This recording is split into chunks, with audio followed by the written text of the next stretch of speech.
प्रियजनों, जय यीशु। यीशु के सामर्थ्यवान नाम पर और एक बार अभिवादन करता हूं। हालेलुया। आज एक विशेष दिन है। आप जानते हैं, संत पेत्रुस और संत पौलुस प्रेरितों का त्योहार। यह दिन में विशेष प्रार्थना करनी है हमें। इन दोनों महान संतों की मध्यस्थता द्वारा प्रभु के वचनों के प्रति लगाव और जीवन के दुखों में निराश न होने की कृपा, ये दोनों मांगना। आज मिस्सा में हम आपके लिए मांगे, आराधना में भी मांगे। हालेलुया। ये दिन चलने के पहले शायद आप लोग भी मांगिए। हालेलुया। शायद रात होते होते ही आपके पास आएंगे, आप अगले दिन देखेंगे, कोई बात नहीं, फिर भी तब मांगना। हालेलुया। प्रियजनों, आज 29वां दिन है, 29th डे है। आज हमारी बाइबल तीर्थ यात्रा के आज हमें निर्गमन ग्रंथ का अध्याय 7 और 8 और अय्यूब के 29वां अध्याय और मार्कुस के समाचार का पहला अध्याय पढ़ने के लिए है। कुछ विशेष संदेश प्रभु हमको देने के लिए चाहते हैं, उसे हम स्वीकार करेंगे। हालेलुया। प्रियजनों, निर्गमन ग्रंथ के अध्याय 7 और वचन 3 प्रभु कहता है, मैं फिरौन का हृदय कठोर कर दूंगा। आगे कहता है, और मैं मिस्र को दंड दूंगा। ये बातें सुनने से जरूर हमको एक समस्या होती है कि प्रभु ये राजा के हृदय को कठोर क्यों बनाया, और उसके बाद उसको दंड भी देंगे। अगर किसी के हृदय को कठोर बना देगा और उसके बाद उनके पाप के लिए उनको दंड देगा, तो क्या ये प्रभु की ओर से अन्याय नहीं? इस बात को समझना है तो हमें कुछ संतों की विशेष मदद लेनी है। जैसा कि मैं संत अगस्तिन की बातें पढ़ा और सिसेरियस आल्स करके एक सुंदर व्याख्याकार है पवित्र ग्रंथ की, उनकी बातें पढ़ा। और शालनर करके रिचर्ड शालनर एक आदमी है जिनकी व्याख्या मैंने पढ़ा, रिचर्ड शालनर। तो उन लोग सब ये बताते हैं इसका अर्थ क्या है, कैसे समझना है। मैं आपको सरल शब्दों में समझाऊंगा। उन लोग बताते हैं, मतलब व्याख्या करने वाले संत लोग बताते हैं, प्रभु जब बोलते हैं मैं कठोर कर दूंगा, प्रभु ये नहीं बोलते हैं कि मैं इनको पाप के लिए उकसाऊंगा या पाप करने के लिए बाध्य करूंगा, नहीं है। बल्कि इस कथन का मतलब है, मैं इन्हें कृपा से अब वंचित रखूंगा, जिससे अब इनको और पश्चाताप की ओर आकर या ये मूसा के शब्द सब सुनकर इनको इस्राएलियों को छोड़ने के लिए मन नहीं करेगा। कारण कृपा अब काम नहीं करेगा, क्योंकि काफी समय तक पाप में रहने के कारण अब प्रभु कहता है, अब मैं इनको कृपा से वंचित रखूंगा, मतलब पाप में रहने ही दूंगा। मतलब ये इसके विषय में हम लोग रोमियो के पत्र में कहते हैं कि योग्य समुचित आदर धन्यवाद नहीं दिया, इसलिए ईश्वर ने उन्हें उनके घृणित वासनाओं का शिकार होने के लिए पापों में छोड़ दिया। अध्याय 1 में वचन 21 से पढ़ते हैं। यही मतलब है जब प्रभु कहता है मैं इनको कठोर हृदय बना दूंगा, मतलब कठोर हृदय होने के लिए प्रभु अनुमति दिया, कारण इनकी पाप है। इसका मतलब यह नहीं कि प्रभु पाप करने के लिए तुमको उकसा रहे हो, बल्कि इसका मतलब है तुम पाप में जानबूझकर रहने के कारण कृपा से वंचित हो जाओगे। इसको समझाने के लिए सिसेरियस आल्स कहता है, और बाइबल में एक मत्ती के सुसमाचार में हम लोग एक संदेश ऐसे पढ़ते हैं, उसमें इस तरह है, चैप्टर 24 मत्ती के सुसमाचार के 24वां अध्याय वचन 12 में लिखा है। इंग्लिश में ऐसा है, Such will be the spread of evil that many people's love will grow cold। इसका मतलब पाप बढ़ने के कारण प्यार ठंडा हो जाएगा। लेकिन हिंदी ट्रांसलेशन में ऐसा है, अधर्म बढ़ने के कारण कई लोगों का प्रेम भाव घट जाएगा। इसको इंग्लिश में ओरिजिनल ट्रांसलेशन में ऐसा है, वो बर्फ जैसा, मतलब ठंडा हो जाएगा, प्यार ठंडा हो जाएगा। इस वचन को लेके सिसेरियस कहता है, देखिए पाप जब बढ़ने के कारण प्यार ठंडा हो सकता है और बर्फ जैसा होगा।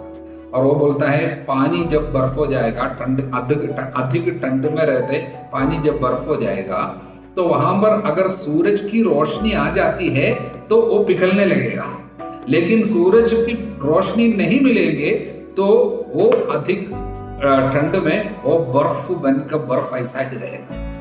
इसलिए प्रभु कहता है मैं इनको आशीषों से वंचित रखूंगा, मतलब कृपा, मेरी कृपा मैं वापस लूंगा, मतलब मेरा प्रकाश इन पे अभी पड़ने नहीं दूंगा। तब क्या होगा, ऑलरेडी इनके अधर्म है, वो अधर्म के कारण इनका प्यार सब बर्फ जैसा पड़ा रहेगा। इसका मतलब यही है। इसलिए ये नहीं सोचना प्रभु सीधा आपको पाप में डाल रहा है, बल्कि आपके पाप के कारण आपके ऊपर आने वाली विपत्ति को प्रभु अभी हटाएगा नहीं। इसका मतलब यही है। हालेलुया। आगे हम देखते हैं डंडे का सांप बनना। प्रभु ने मूसा और हारून से कहा, जब फिरौन तुम लोगों से कहे तुम कोई चमत्कार दिखाओ, तब तुम हारून से ये कहो, मूसा से कह रहे हैं, तुम हारून से कहना अपना डंडा फिरौन के सामने फेंक दो, वो सर्प बन जाएगा। ये वास्तव में शुरुआत में हमने देखा है, मूसा को प्रभु ने अधिकार दिया था अपना डंडा को ले चलना और ये इससे चमत्कार करेगा, लेकिन अब वो चमत्कार करने की शक्ति उनको भी, उसके डंडे को भी दिया है हारून की। हारून कौन है? मूसा का बड़ा भैया है, लेकिन बड़े भैया को भी प्रभु इनके अधिकार में रखा हुआ है। देखिए दुनिया के नियम के अनुसार प्रभु कार्य नहीं करता। छोटे भाई को बड़े भैया के ऊपर अधिकार सौंपे हुए हमने वचन में कई बार देखे हैं। इस तरह प्रभु किसी को चुनते हैं। हालेलुया। इसलिए हारून के लिए हारून तुम्हारे लिए नबी जैसे बनोगे। प्रभु कहता है वो तुम्हारे लिए नबी जैसा है, और तुम जो बोलोगे वो उनके ऊपर तुम्हारा अधिकार है। इसलिए प्रभु कहता है हारून को तुम बोलना, डंडे को नीचे डालना तो वो सांप बन जाएगा। वैसा ही हुआ। तब क्या हुआ गया हम देखते हैं, वहां पर मिस्र देश में ये जब राजा के सामने ऐसा किया, फिरौन ने अपने जादूगरों को सब बुलवाया और जादूगरों ने तंत्र मंत्र से वैसा ही किया। ये केवल जादू नहीं है बल्कि तंत्र मंत्र है, मतलब शत्रु शैतान भी यहाँ पर काम करता है। चमत्कार इसी ने भी किया। इसका मतलब सारे चमत्कारों में विश्वास नहीं करना।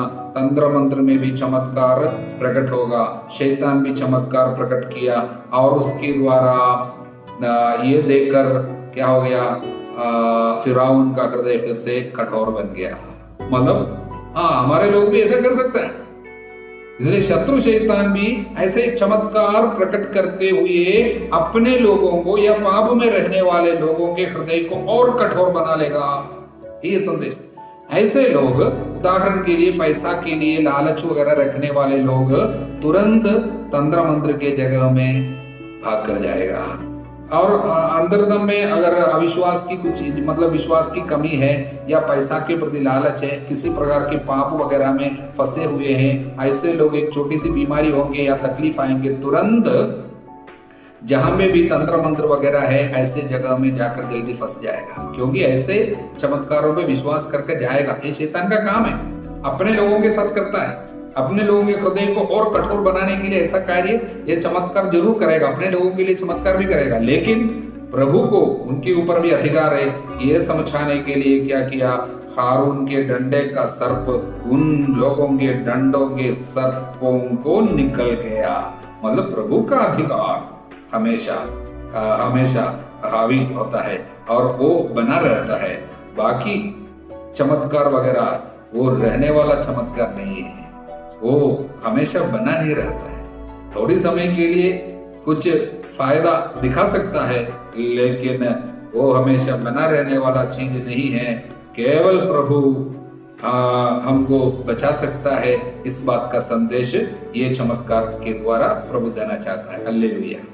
और हम देखते हैं पहली विपत्ति, रक्त बनने वाला पानी। सारे पानी रक्त बन गया। मिस्र देश की पानी की एक विशेषता मैंने पहले बताया, वो पानी में उन लोगों ने बच्चों को मार डाला था।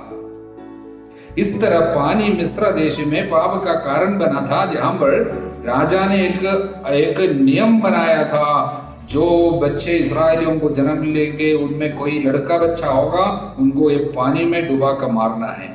उसी पानी को रक्त में बदलते हुए चारों ओर रक्त, खून, वो एक संदेश है। खून क्या है? मृत्यु। खून तो अब मतलब कत्ल हुआ, तो वो याद दिलाते हैं पाप का प्रतिफल जो है वो मृत्यु है, और वो मृत्यु विपत्ति बनकर चारों ओर अभी मंडरा रहे हैं, मिस्रियों के ऊपर मंडरा रहे हैं। और वचन में हम देखते हैं, लेकिन जहां पे भी इस्राएली लोग रहते थे वहां पर ये विपत्ति नहीं आया, सही पानी उनको मिलता रहा।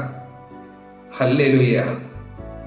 और दूसरी विपत्ति है मेंढक, चारों ओर मेंढक, यहां तक कि जहां पर लोग खाना खाते हैं और बर्तनों में भी आ गया, राजा के शैया पे पहुंच गया, महल में, राजमहल में आ गया, घर में चूल्हे में आटा गूंदने के बर्तनों में भी मेंढक। और इसके विषय में संत इसिदोर कहते हैं, ये मेंढक की आवाज इतना भयानक आवाज है, डिस्टर्ब करने वाली आवाज है। इसकी आवाज, वो आवाज से ही लोगों को परेशान होने दिया प्रभु। इसका मतलब ये राजा ने इस्राएलियों की आराधना बंद करा कर रखा है। आराधना गूंज उठना चाहिए था, प्रभु की आराधना करने से लोगों को रोक रखा था। और पिछले दिन हमने देखा था, तुम लोग प्रार्थना इसलिए करना चाहता है कि तुम काम करना नहीं चाहता है, बंद करो प्रार्थना, जारी रखो काम, बोला था। ऐसे आदमी अभी सताने वाली आवाज पूरा मिल रहे, प्रार्थना की आवाज के बदले सताने वाली आवाज आ रहे हैं। हालेलुया। तीसरी और चौथी विपत्ति, तीसरी विपत्ति मच्छर पूरा भर गया, और चौथी विपत्ति है डांस। वो दोनों एक प्रकार की कीड़ा होती है, मतलब फ्लाइज है, बहुत डिस्टर्ब करती है। और संत अगस्तिन बताते हैं, देखिए प्रभु बड़े बड़े जानवरों को भेज के उनको तकलीफ दे सकता था, उदाहरण के लिए भालू को, शेर को भेज सकता था, लेकिन एक छोटी छोटी चीज मच्छर, डांस, इस तरह की चीजों के द्वारा तकलीफ क्यों दे रहे हैं, ये बताने के लिए, हे मनुष्य, तुम्हारा घमंड तुम छोड़ दो। देखिए, मनुष्य जब घमंड में आए हैं और दूसरों की छोटी सी बात स्वीकार नहीं कर पाते हैं, और इतना क्रोध में आता है और मुंह फुला कर रखता है और बदले की भावना रखता है। और संत अगस्तिन बोलता है, पहले बेटा मच्छर को तुम भगा दो, तब जाकर तुम सो पाओगे। इतनी छोटी सी चीज है, लेकिन तुम्हारे नींद को हराम कर देगा। ये मक्खी और ये मच्छर, ये दोनों इस बात का प्रतीक है, छोटी छोटी चीजों के द्वारा जब प्रभु इनको तकलीफ देते समय प्रभु कहता है, तुम चाहे कितने भी बड़े आदमी क्यों ना हो, ये छोटी सी चीज भी तुम्हारा चैन उड़ा लेगा, तुम्हें तुम्हारे नींद को हराम कर देगा, तुम आराम से सो नहीं पाओगे। इतनी छोटी छोटी चीजों का भी तू सामना नहीं कर पाएगा, तुम घमंड किस बात की है। इसलिए बाइबल की बात हमें याद रखना चाहिए, मनुष्य मिट्टी और राख का पुतला है, तुम घमंड क्यों करते हो, जिंदा रहते हुए भी तेरी आंतड़ियों में कीड़ा है। छोटी सी चीज काफी है डिस्टर्ब करने के लिए।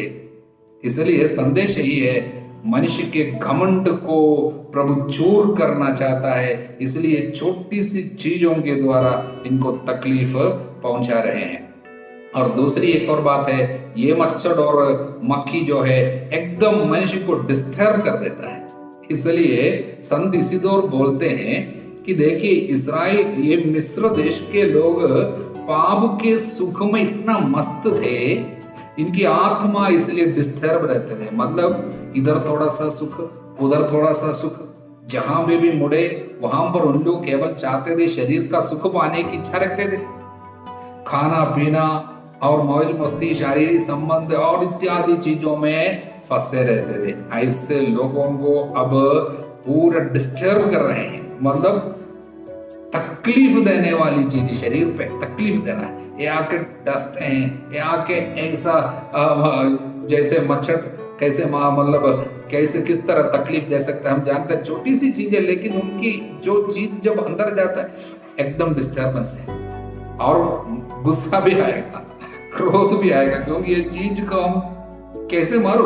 अगर बड़े कोई शत्रु होता तो एक बार मारने से शायद हमको थोड़ा आराम मिल जाता, लेकिन ये छोटी सी शत्रु है, ये इसको हम नष्ट भी नहीं कर सकता, क्योंकि इधर मारते तो उधर बच जाता है, तो चारों तरफ से घेर लेता है। प्रियजनों, इसलिए संत अगस्तीन और संत इसिदोर हमको बताते हैं ये छोटी सी चीजों के द्वारा प्रभु इनके घमंड के लिए पछतावा करने के लिए बुला रहा था, याद दिला रहा था। मनुष्य कितना भी घमंडी बने, देखिए ये छोटी सी चीजों से तुमको नुकसान होगा ही।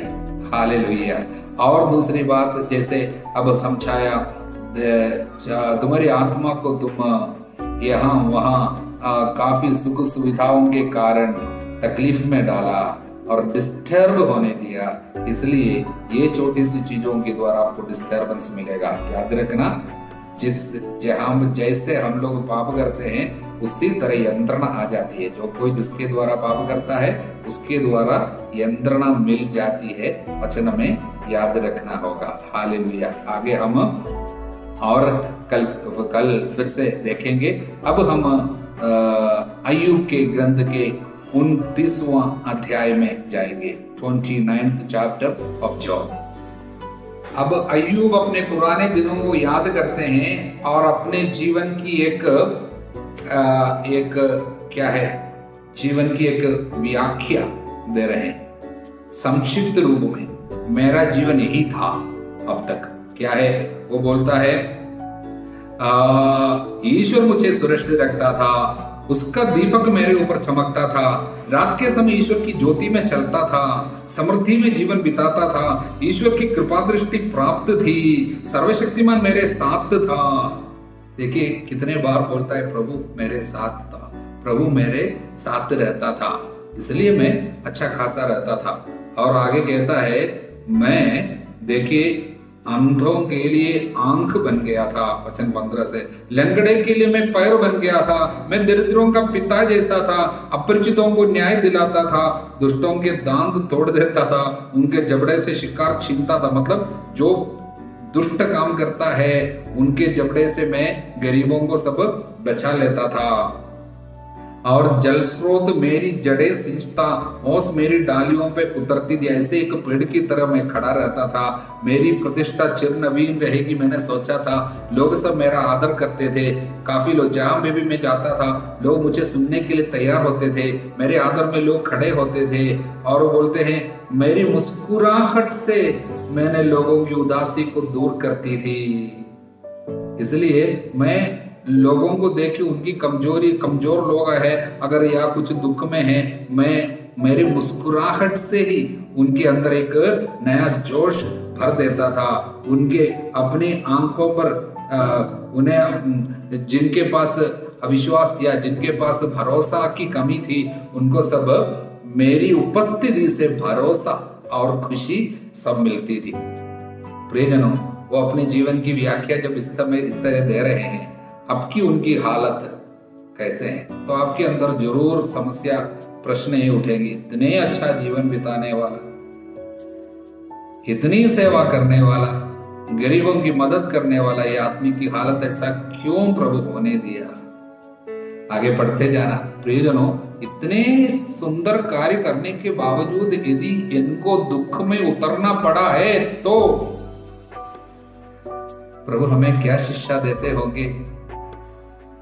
आने वाले दिनों में हम अय्यूब के बारे में शिक्षा जरूर देंगे, लेकिन तब तक आप पढ़ना बंद नहीं करना, पढ़ते जाना, और पूरा पढ़ने के बाद ही हमको ये शिक्षा पूरा प्राप्त करने के लिए हम तैयार हो जाएंगे। हालेलुया। अब हम मार्कुस के सुसमाचार के पहले अध्याय में आ जाते हैं।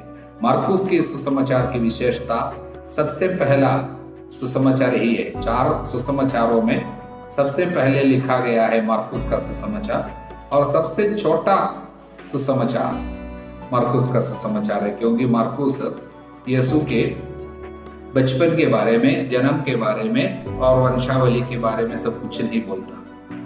उनका ध्यान बस एक ही बात पे है, प्रभु यीशु मसीहा ईश्वर का पुत्र है, वो रोगियों को चंगा करता है, पापियों को वो मुक्ति दिलाता है। इस बात को प्रकट करना केवल उनका कार्य, इसलिए तुरंत वो जाके यीशु के सार्वजनिक जीवन जो शुरू हो गए हैं तब से ये अपना सुसमाचार शुरू करता है। वहां पर हम बपतिस्मा, यूहन्ना बपतिस्मा आके किस तरह तैयारी करते हैं, और उसके तुरंत बाद प्रभु यीशु की बपतिस्मा जो है, यीशु बपतिस्मा ग्रहण करते समय कैसे स्वर्ग खुल गया, आत्मा को कपोत के रूप में अपने ऊपर आते हुए कैसे देखा, स्वर्ग से वाणी सुनाई दी, तू मेरा प्रिय पुत्र है, मैं तुझ पर अत्यंत प्रसन्न हूँ। इस तरह ये मार्कुस के द्वारा पवित्र आत्मा हमारे सामने प्रकट करना चाहता है कि ईसा मसीहा सच में ईश्वर का पुत्र है,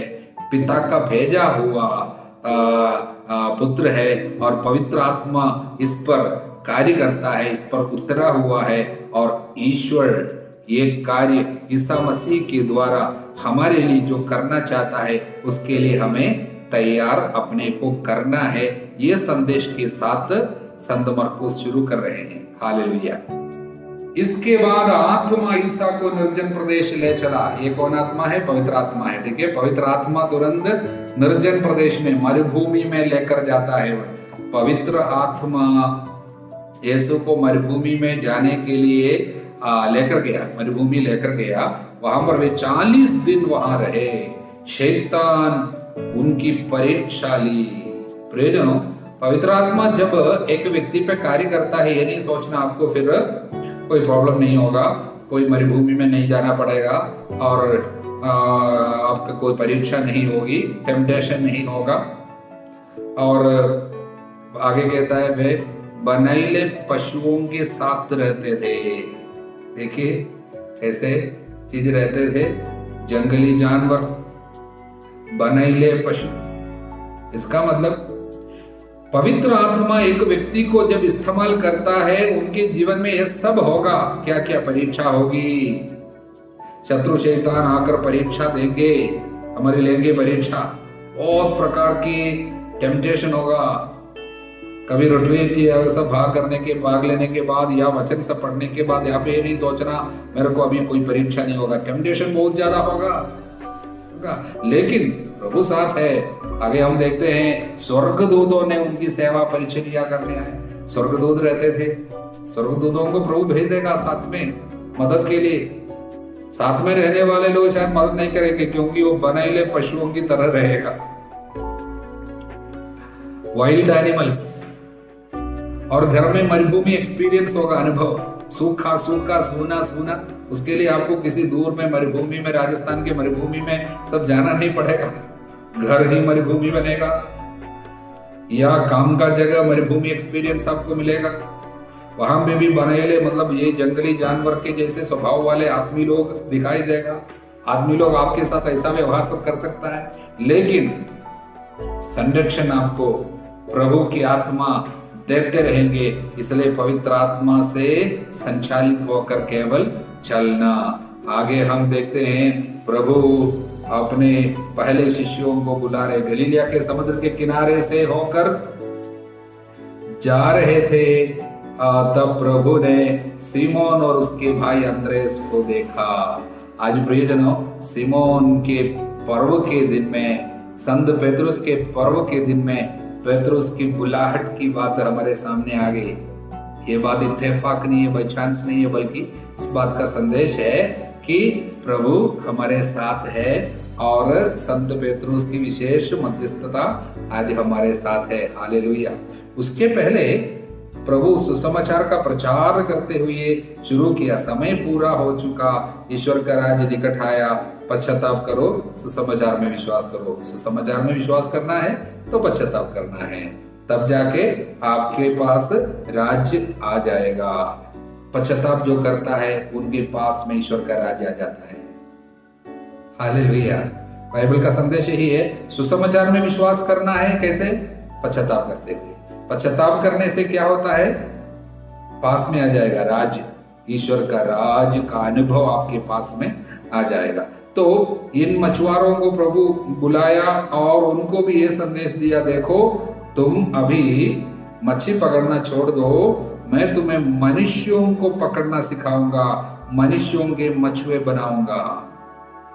उनके अंदर में एक नई सपना, एक बड़ा सपना डाल दिया। वो क्या है?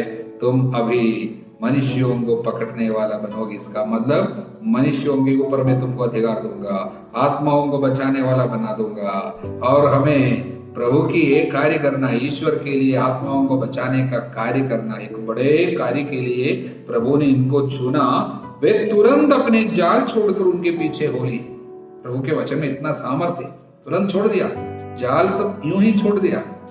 अभी दुनिया का काम नहीं है, दुनिया का धंधा छोड़ के प्रभु के काम में अपने को लगाया। और उसके तुरंत बाद हम देखते हैं प्रभु सभागृह से निकलने के बाद सीधा उसके घर गए। कहां पर? उसके पहले हम देखते हैं ये अशुद्ध आत्मा एक आदमी में था। वो सभागृह में यीशु ने अशुद्ध आत्मा से पीड़ित अबदूद ग्रस्त को मिला। ये अबदूद कुछ चिल्ला रहा था और इसके मुंह को इस्तेमाल करता था, शैतान इस आदमी को इस्तेमाल करता था। प्रभु ने उसे डांटा। 25वां वचन, चुप रहा, इस मनुष्य से बाहर निकला। यीशु ने अबदूदों को बोलने से रोका। संदेश यही है, आने वाले दिनों में हम बार बार देखेंगे यीशु अबदूदों को बोलने से रोका। संदेश क्या है? कई बार अक्सर हमारे द्वारा अबदूद बोलता होगा। प्रभु ने कहा, बोलने वाला तुम नहीं, मेरी आत्मा तुम्हारे द्वारा बोलेगा। लेकिन पवित्र आत्मा को जब मौका आप नहीं देंगे, अबदूद को मौका मिल जाएगा, तब अबदूद बोलने लगेंगे हमारे द्वारा। कौन बोलेंगे? गुस्सा का आत्मा बोलेगा। हम नहीं बोल रहे, गुस्सा हमसे बोलेगा, हमारे द्वारा बोलेगा। घृणा की आत्मा हमारे द्वारा बोलेगा। वासना की आत्मा हमारे द्वारा बोल सकता है, और लालच की आत्मा हमारे द्वारा बोल सकता है, घमंड की आत्मा हमारे द्वारा बोल सकता है। ऐसे आत्माओं को बोलने से प्रभु रोकता है। आज यीशु के नाम पर हमें भी ये अधिकार को इस्तेमाल करना। मेरे द्वारा अबदूद ना बोले, मेरे द्वारा पवित्र आत्मा केवल बोले। हालेलुया। उसके तुरंत बाद प्रभु कहाँ जाते हैं? पेत्रुस के घर में गया और वहां पर क्या हो गया? पेत्रुस के सिमोन के सास जो है बुखार से पीड़ित थे। ईसा उनके पास गए और उनके विषय में लोगों ने उनको बताया। यही है, ये मध्यस्थ प्रार्थना का रहस्य यही है। जो लोग बीमार है उनके विषय में हमको यीशु को बोलना होगा। अनेक लोग बीमार है, आपके घर के पास में कोई बीमार है, उनके बारे में हमको यीशु को बोलना है। हालेलुया।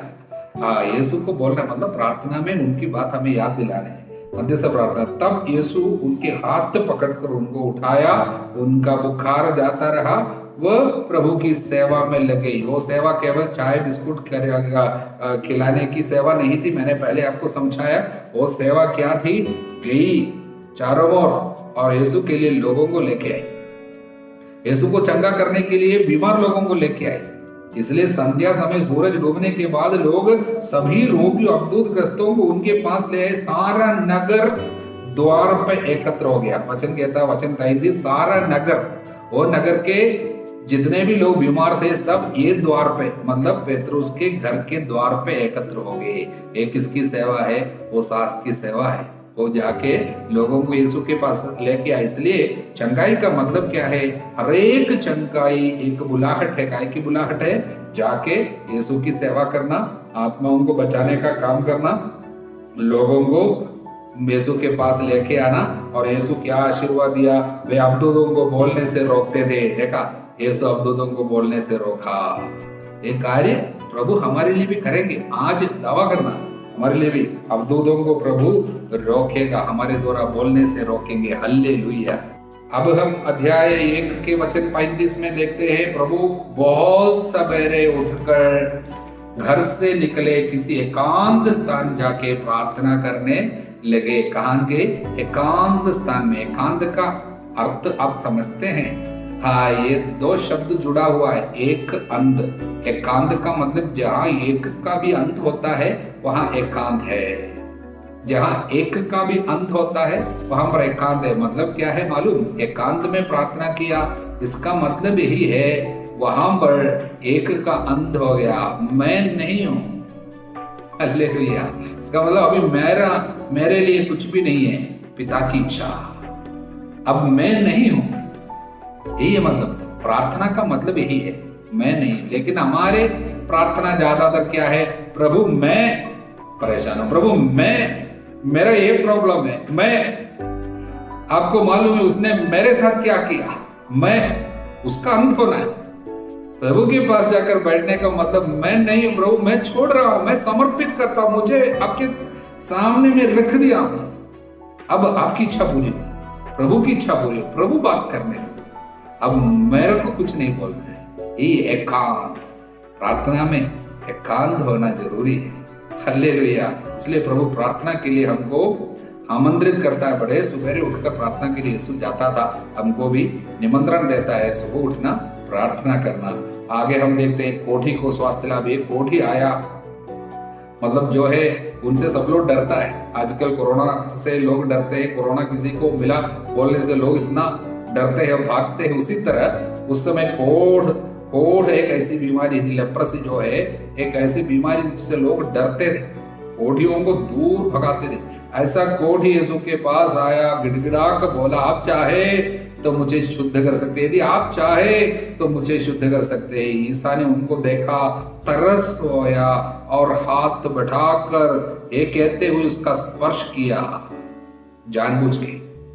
प्रभु यूं ही बोल सकता था तुम अच्छे हो जाओ, नहीं, प्रभु उनको छुआ और बोला मैं यही चाहता हूं तुम अच्छे हो जाओ। उसी वक्त तो अच्छा हो गया। प्रियजनों, प्रभु उनको छुआ।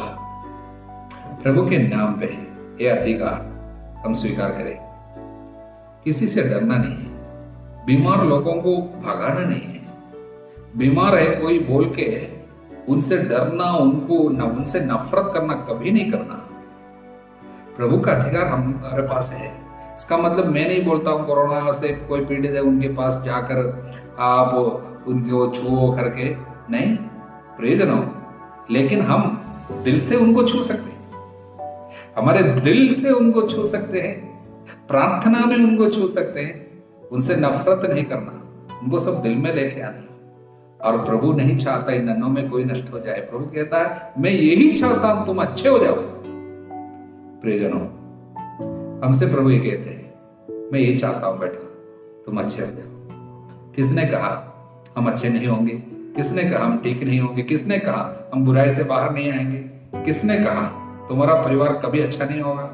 प्रभु कहता मैं ये चाहता हूं तुम अच्छे हो जाओ। प्रभु के वचन को दिल में रखिए, सबों के लिए हम अनुग्रह का माध्यम बन जाए, यीशु का प्यार बांटने वाले, उनकी दया को बांटने वाले बने। आज यीशु के नाम पर मैं आपको आशीर्वाद देता हूं, पिता, पुत्र, पवित्र आत्मा के नाम पर। आमीन। जय यीशु।